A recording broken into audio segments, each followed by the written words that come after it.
ककड़ी कलम तमाम तरह की धमकियां और भभकियां रे बाद में भी उन 370 ने हटावे। आ सरकार तमाम तरह अवरोध रे बाद में भी 450 साल जो भगवान श्री राम रो मंदिर बनने की प्रतीक्षा आप कर रहा, अपना बडेरा जाने वास्ते माथा दिया, सभी धर्म समाज रा लोग माथा दिया। उन राम मंदिर रो निर्माण करने वाला विचारधारा दूसरी तरफ, एक तरफ सनातन ने जिन सनातन रो मान सम्मान और जिन सनातन रा मान बिंदुओं रो मान और सम्मान, चाहे गाय है, चाहे गंगा है, गौरी है, गीता है, गायत्री है, आ सब रो सम्मान जो है पूरी दुनिया में बढ़ाने वास्ते, पूरी दुनिया में बढ़ाने वास्ते काम करने वाला मोदी जी है। और दूसरी तरफ कांग्रेस की विचारधारा है, जिन्हें अध्यक्ष कहवे कि वो जो सनातन है वो सनातन मलेरिया और डेंगू रे बराबर है, इन्हें जल्दी खत्म हो जाना चाहिए। अब आपने विचार करना है कि आप किसी विचारधारा रे साथ खड़ा, एक तरफ गरीब रे जीवन में परिवर्तन लाने वाला और दूसरो गरीबी हटाने नारो दे और सत्ता सिंहासन पे बैठ सुख भोगन वाला लोग है। एक तरफ ईमानदारी काम करने वाला लोग है, दूसरी तरफ भ्रष्टाचार रा कीर्तिमान रचने वाला लोग है। एक तरफ देश की सीमा में सुरक्षित करने वाला लोग है, दूसरी तरफ देश रो मान और सम्मान गिरवी रखने वाला लोग है। एक तरफ देश रे हित में, देश के हित के साथ कोई समझौता नहीं करूंगा ये कहने वाले लोग हैं, और दूसरी तरफ कांग्रेस पार्टी के लोग हैं जिन्होंने देश के हितों के साथ में ऐसे समय में जब देश कष्ट में था, तकलीफ में था, तब समझौता किया। ऐसे लोग अब निर्णय हमको करना है कि हम किस विचारधारा के साथ में खड़े। और मैं इस बात को प्रसन्नता के साथ में कह सकता हूं कि इस बालेश्वर की धरती ने हमेशा ही राष्ट्रवादी सोच के साथ में काम किया है। ये सैनिकों की धरती है, ये वीरों की धरती है, और सैनिकों की और वीरों की इस धरती ने हमेशा देश का सम्मान बढ़ाने वाली विचारधारा के साथ खड़े रहना स्वीकार किया है। मैं हृदय पूर्वक आप सबका धन्यवाद करता हूं। अभी चुनाव में आप लोगों ने प्रचंड बहुमत से भारतीय जनता पार्टी के कमल को मत देकर के आदरणीय बाबू सिंह जी को विजयी किया है, और भारतीय जनता पार्टी की बड़े बहुमत से सरकार आप सब लोगों ने राजस्थान में बनाई। सरकार बनने के बाद में सरकार ने तय किया था कि हम 450 रुपए में गैस का चूल्हा देंगे गरीबों को। आज सरकार ने वादा पूरा किया। सरकार ने तय किया था कि हम माफियाओं के खिलाफ कार्रवाई करेंगे। आज प्रदेश का माफिया या तो जेल में और या भागता फिर रहा है। सरकार ने तय किया था कि हम पेट्रोल डीजल के भाव कम करेंगे। आज मोदी की गारंटी को पूरा करते हुए सरकार ने पेट्रोल और डीजल के भावों को कम किया। एक तरफ वादों को निभाने वाले लोग हैं और दूसरी तरफ वादा खिलाफी करने वाले लोग हैं। मैं याद दिलाना चाहता हूं एक बार फिर आपको, यही वो लोग थे जिन्होंने किसानों से वादा किया था कि हम किसान का कर्जा माफ करेंगे। यही वो लोग थे जिन्होंने युवाओं से वादा किया था कि हम तुम्हें बेरोजगारी भत्ता देंगे। और अब आजकल जोधपुर में मैं एक बोर्ड देखा, जगह जगह रगड़ा, वादे नहीं विकास करेंगे। मेरे मन में आई भाई, वादे नहीं विकास करेंगे, न तो तुम्हारी प्रदेश में सरकार, न जोधपुर में तुम्हारी नगर निगम, न दिल्ली में तुम्हारी कोई सरकार, न कोई और भी तुम्हारे पास में कोई उपरास, तुम विकास करोगे कैसे? और जब तुम्हारे पास में वादे पूरे करने का समय था, उस 5 साल में जिन्होंने वादे नहीं किए, पूरे नहीं किए, अब वो वादे पूरे करने के बाद घर बैठने के बाद करने के लिए आए। क्या हम उन पर विश्वास कर सकते हैं?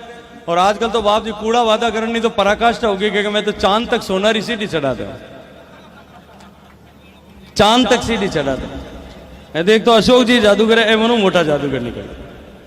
तो मैं पूछो एक टावर ने, एक दिन मैंने वो देख सुनियो, मन को वीडियो दिखायो, जो टावर्स दिखायो वीडियो में, मैंने पूछो मैं भाई ये तो सोनो कटों लाई, तो कहता आपने ठाई को? तो मैं क्यों भाई मने तो ठा नहीं है, तो सोनो कटों लाई। हिंदुस्तान रो सोनो ए कांग्रेस पार्टी रो 4 और 14 तक राज हो, विदेशी मुद्रा रो भंडार अपने खत्म हो गयो।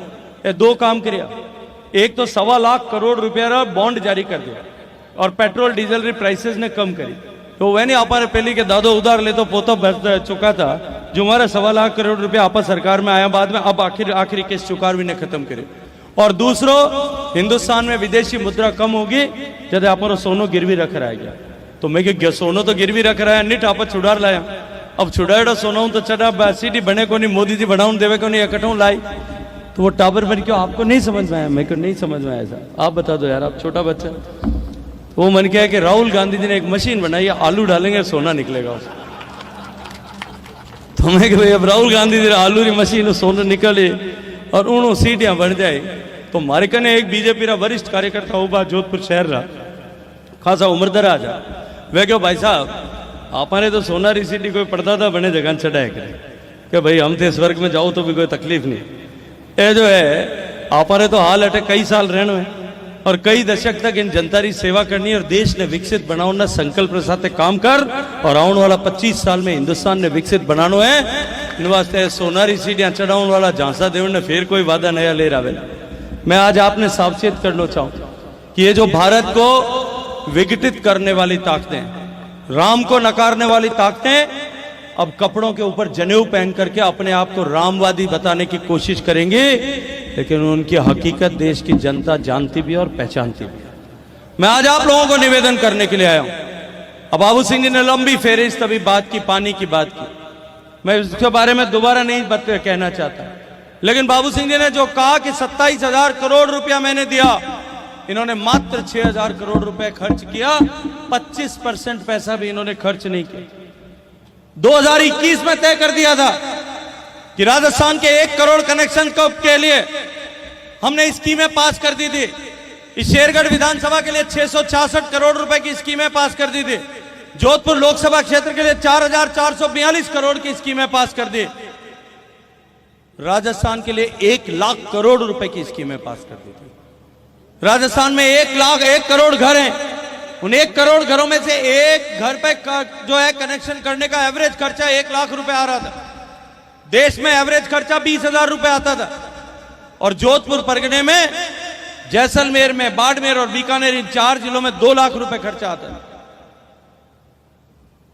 मेरे अधिकारियों ने मना कर दिया, साहब 20,000 और 2 लाख का फर्क बहुत ज्यादा है, हम नहीं कर पाएंगे, कल ऑडिट का ऑब्जेक्शन बन जाएगा, हमारे बच्चे जो हैं वो छोटे, हमारे बच्चे रुड़ जाएंगे, हमको जेल जाना पड़ेगा। मैं प्रधानमंत्री के पास कैबिनेट में फाइल लेकर के गया।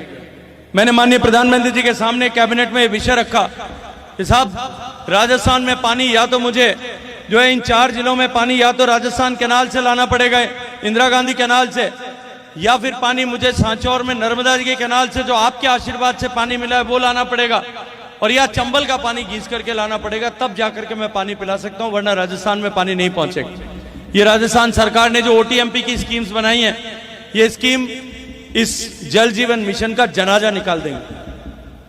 माननीय प्रधानमंत्री जी ने पूछा तकलीफ क्या है, मैंने कहा साहब 1 कनेक्शन का खर्चा 2 लाख रुपए आता है। एक तो पानी दूर से लाना है, बड़ी बड़ी पंचायतें हैं, दूर दराज छितराई हुई ढाणियां और बस्तियां हैं, पानी पहुंचाने के लिए मुझे एक गांव में एक स्कीम पे 2-2, 3-3 हजार किलोमीटर पाइप डालना पड़ेगा, तब जाकर के पानी पहुंचेगा। मैं अभिनंदन करता हूं आज इस बालेसर की पूजित पवित्र धरती पर खड़े होकर के प्रधानमंत्री का। मैंने जब कहा तो वो हंसे और मुस्कुरा करके मुझे कहा, गजेंद्र सिंह जी मैंने तो आपको पानी पहुंचाने का काम दिया था, ये रुपए गिनने का काम आप क्यों कर रहे हैं?